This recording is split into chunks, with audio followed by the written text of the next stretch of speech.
Hello, I'm Daniel Hussey. Welcome along to the Cheltenham Day 1 final selections. It's a video I usually do every year. This is the third year doing it. One take video where I go through every single selection I'm putting up for each day, and we'll see how it goes throughout the week. Before we start, if you are watching, we would appreciate all we ask is just hit that like button, subscribe to the YouTube channel, and also check out all the other stuff we have of Cheltenham content.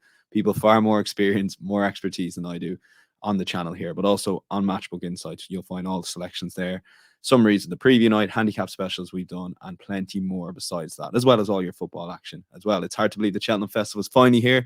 The talking is over. 28 races, 7 races a day. I can't wait. Let's start with the Supreme. It's a race I've flip-flopped, unfortunately, many times. Like if you asked me maybe yesterday, I probably would have had a different selection to what I'm putting up.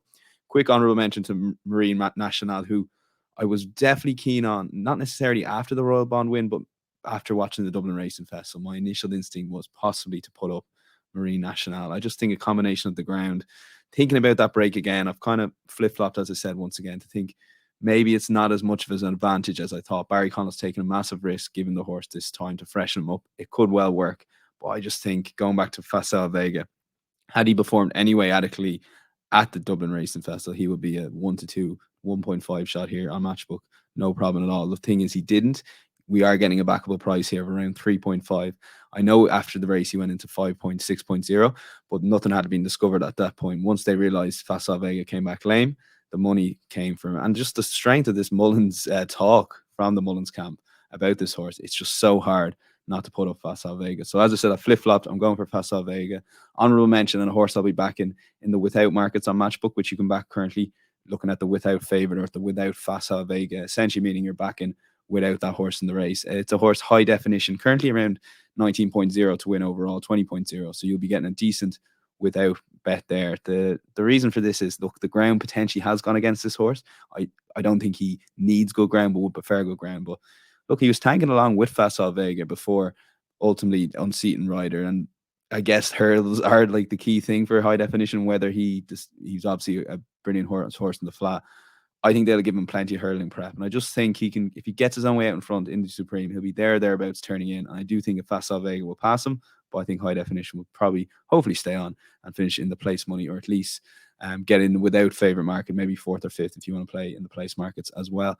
Move on to the second race, and it's the Arkle, and it's essentially a match bet between John Bon and El Fabiolo, which is why I'm taking on the two with Dysart Dynamo. Now, there is a bit of logic to it. I'm not going completely mad.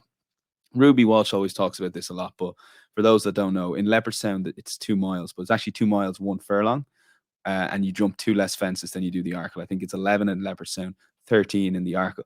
When you're jumping less fences, it tends to make it more stamina sapping because it's just longer in between the fences, especially if you're a horse like Dice or Dino going off like the Clappers.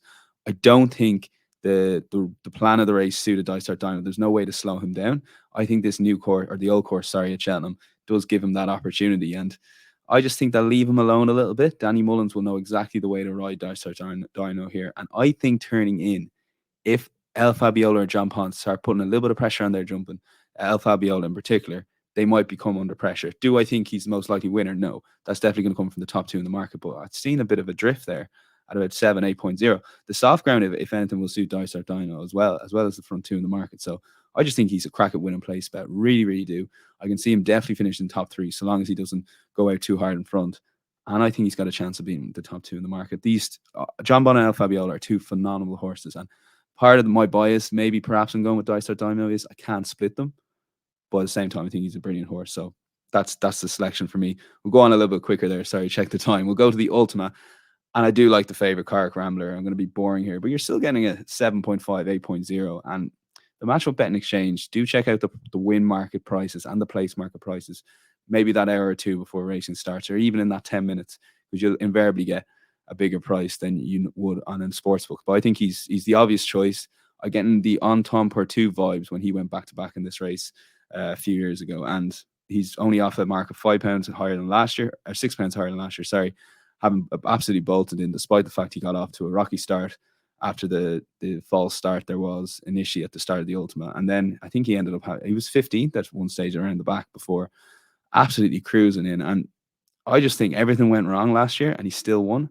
So if even half those things don't go wrong this year, he's only £6. I keep saying £6 higher than last year, and I just think he's got a cracking chance. I'm finding it very hard to find a horse as well handicapped as him to beat him. So I think while he is the favourite, he is definitely the most likely win for me, and I think he's got a cracking chance, and he's a really solid winning place bet for me too. And if you want one at a wild price, I did think Top Phil Ben.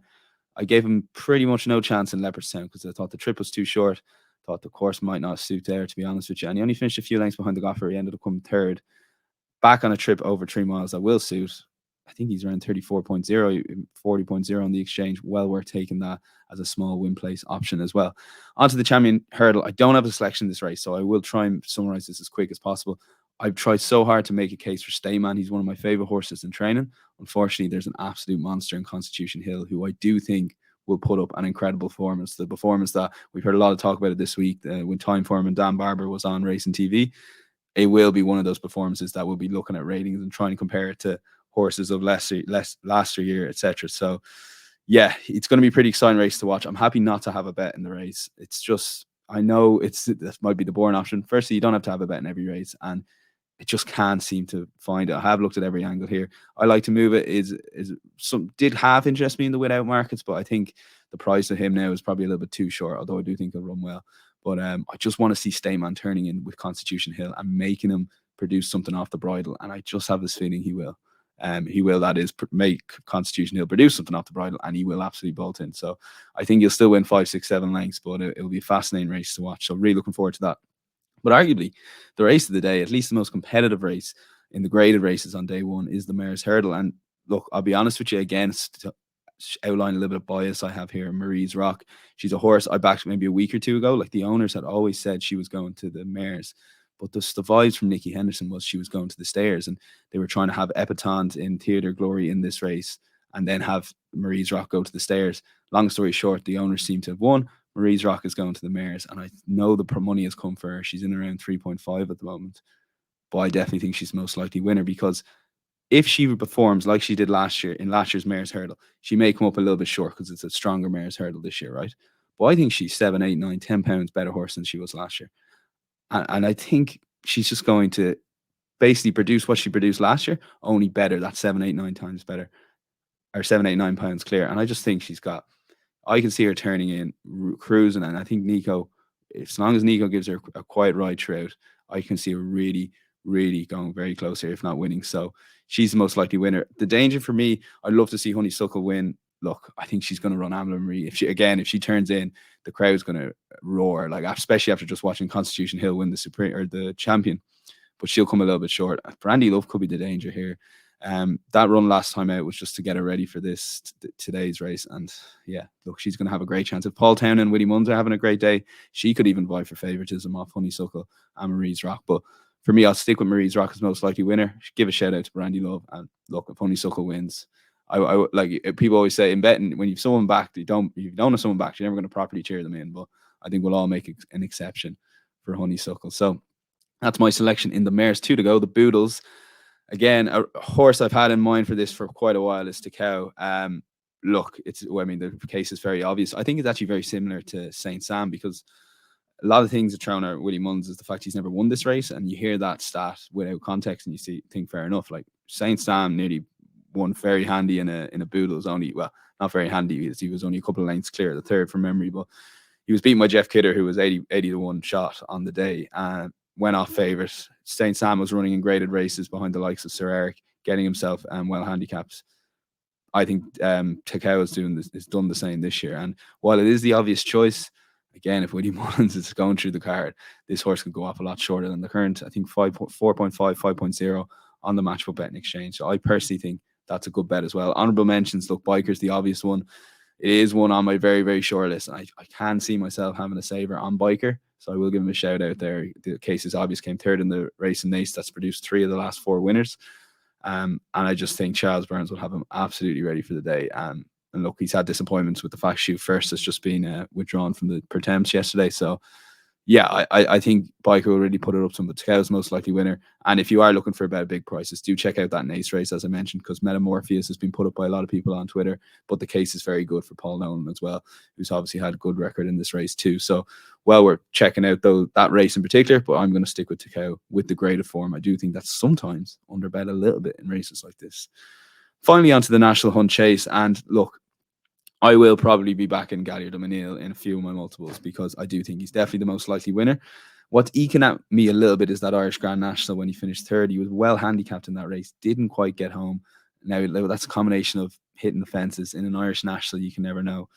But aside from that, he's ran really well in graded races. He should be far superior to these horses. So definitely the most likely winner. That's without doubt. I don't think anyone will disagree with that. So definitely one for your multiples. If you want to take him on, maybe in the without market because he is currently tied second favorite with Mallier Mission and Chemical Energy. But the horse I'm going to go with is Manila Crooner. Now, this is a horse that was touted for an Albert Bartlett, a lot of people's best festival nap before he had an injury just before the Cheltenham Festival and was forced to miss it. And look, things have been slow to happen for fences. It's a horse I've had on my radar for a while. I was thinking maybe a handicap for him, perhaps, but I think this trip might see, and this track might see Manila Crooner to his best. And if he's at his best, gun to my head, I don't think he'd quite be good enough to beat Galliard de Manil. So I might put him up in the without favourite market, but he's got a squeak. And I do think I don't like the other horses in the race. The Barry O'Neill jockey booking is interesting because he was meant to be on Mallier Mission. I actually don't know what happened there. It could have been as simple as a breakdown in communication as the Joe Barry is going to ride Mallier Mission. So that'll be interesting what happens there. But for me, Manila Crooner without the favourite perhaps is the bet there. Or if you want to play with the short and the most likely winner, Galliard de Manil. So to summarise, the Supreme reluctantly putting up Facile Vega with a high definition without the favourite and winning place as well. Arkle, I'm going against the top two with Dice Start Dymno. Ultima, Cork Rambler for me, but also a mention to Top Phil Ben. No bet in the champion hurdle. Sit back and watch Constitution Hill. Absolutely bolt in. Fingers crossed. And let's hope for a good race with Statement. Mare's Hurdle, really excited by Marie's Rock. Just really, really excited. Horse I absolutely love. And I've just followed her ever since. Properly followed her ever since her Mare's Hurdle win last year. Then onto the Boodles. Takao is the horse for me. I can't get away from Biker. Did tempt me over the last couple of days, but I am sticking with Takao. And the final race is, Galliard de Manil, potentially, but also if you want Manila Crooner without the favourite. This is one take after all. But yeah, if you did enjoy that run through, let us know in the comments your best bet. Really want to see it before the races. Now, I don't want to see any after time and after all 7 of these tips lose, but really appreciate any comments you have, any feedback for it.